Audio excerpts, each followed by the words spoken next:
Welcome to Shanti's cooking house. আমি আজ খুব সহজে বাড়িতে বানিয়ে দেখাবো ভ্যানিলা আইসক্রিম। আর এই আইসক্রিমটা বানানো খুবই সহজ এবং এটা আপনারা বাড়িতে খুব সহজে বানিয়ে নিতে পারবেন। বাড়িতে এই ভ্যানিলা আইসক্রিমটা খুব কম খরচে বানিয়ে নেওয়া যায়, আর এটা দোকানের থেকে কোনো অংশেই কম না, খেতে খুব ভালো লাগে। আশা করি সকলের ভালো লাগবে, আর ভালো লাগলে আমার চ্যানেলটি সাবস্ক্রাইব করে আমাদের পাশে থাকবেন। আমি এখানে 1 কাপ গরুর দুধ নিয়েছি। আমার এই দুধটা জাল করা ছিল, এর জন্য আমি এখানে 1 কাপ নিয়েছি। আপনাদের দুধ যদি জাল করা না থাকে তাহলে 1.5 কাপ দুধ নেবেন। আমি 1 কাপ দুধ দিয়ে দিচ্ছি এখানে। আমার দুধটা গরম হয়ে গেছে, আমি এখান থেকে একটু দুধ উঠিয়ে নেব। অল্প একটু দুধ উঠিয়ে নিচ্ছি। আমি দুধটা উঠিয়ে নিয়ে এর ভিতরে দিয়ে দেব 2 চামচ গুঁড়া দুধ। আমি 2 চামচ গুঁড়ো দুধ দিয়ে নিচ্ছি। আমি ওই গুঁড়ো দুধ আর ওই লিকুইড দুধের ভিতরে দিয়ে দিচ্ছি 1.5 চামচ কর্নফ্লাওয়ার। 1.5 চামচ কর্নফ্লাওয়ার দিয়ে ভালো করে গুলিয়ে নিচ্ছি।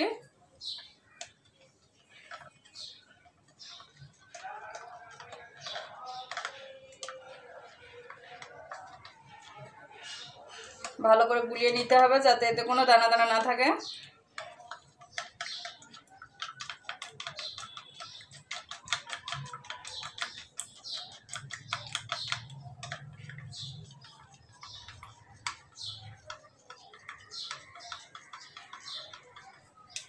এবার এই দুধের ভিতরে এটা দিয়ে দিতে হবে।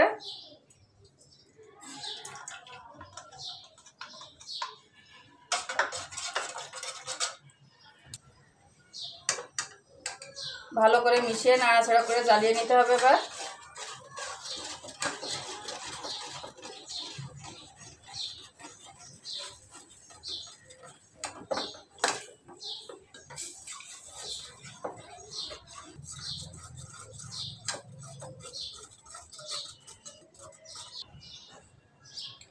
এর ভিতরে দিয়ে দেব আমি 1/2 কাপ চিনি।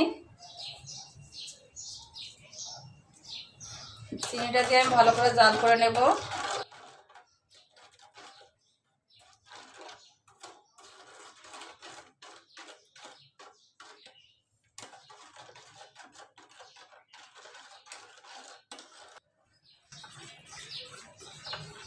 আমি ভালো করে মিশিয়ে নাড়িয়ে চাড়িয়ে মিশিয়ে নিচ্ছি ভালো করে।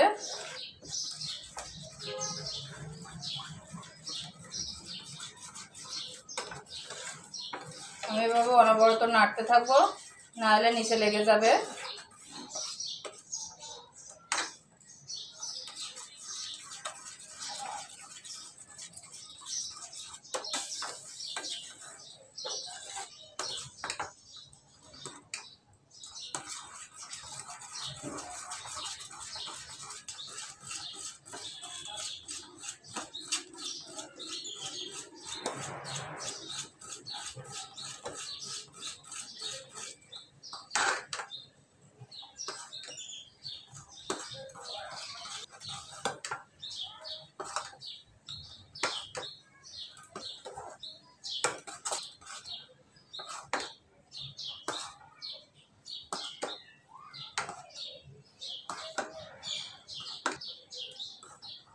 আমার এটা জাল করা হয়ে গেছে, আমি এবার চুলাটা বন্ধ করে দেব।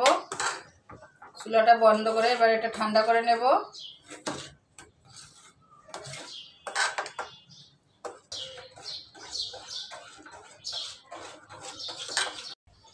আমি এখানে 1/2 কাপ নিয়েছি হুইপিং ক্রিম। আমি এটা এবার বিট করে নেব। আমি এটা কিন্তু ডিপের থেকে বের করে নিয়েছি, আমি ডিপে রেখে দিয়েছিলাম বিট করা 2 ঘন্টা আগে।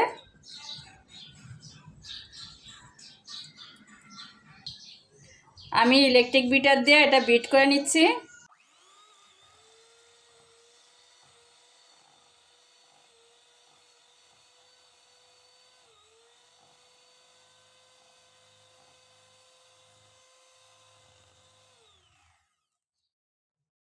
আমি হুইপিং ক্রিমটা বিট করে নিয়েছি। আমি এবার এর ভিতরে দিয়ে দেব যে দুধের যে মিশ্রণটি বানিয়ে রেখেছিলাম, আমি ওটা দিয়ে দেব, দিয়ে বিট করে নেব। দুধের মিশ্রণটি দিয়ে আমি আবার এটা বিট করে নিচ্ছি।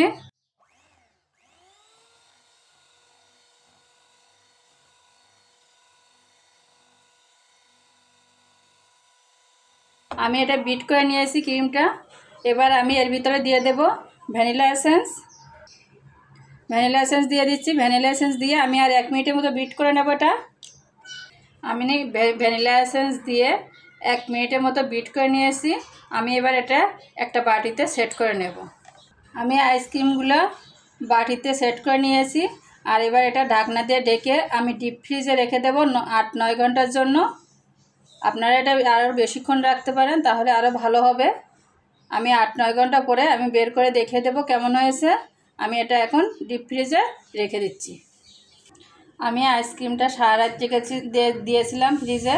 দেখুন কতটা সেট হয়ে গিয়েছে। আমি এখন এটা আপনাদের কেটে দেখিয়ে দিচ্ছি কতটা পারফেক্ট হয়েছে। আমি আইসক্রিমটা কেটে একটা বাটিতে নিয়ে নিয়েছি। দেখুন আইসক্রিমটা কত সুন্দর পারফেক্ট হয়েছে। আর আমার এই রেসিপিটি যদি আপনারা ফলো করেন তাহলে আপনারাও পারফেক্ট ভ্যানিলা আইসক্রিম বানাতে পারবেন বাড়িতে। আর আমার এই রেসিপিটি যদি ভালো লাগে তাহলে আমার চ্যানেলটি সাবস্ক্রাইব করবেন, লাইক করবেন, শেয়ার, ফলো করে আমাদের পাশে থাকবেন। ধন্যবাদ।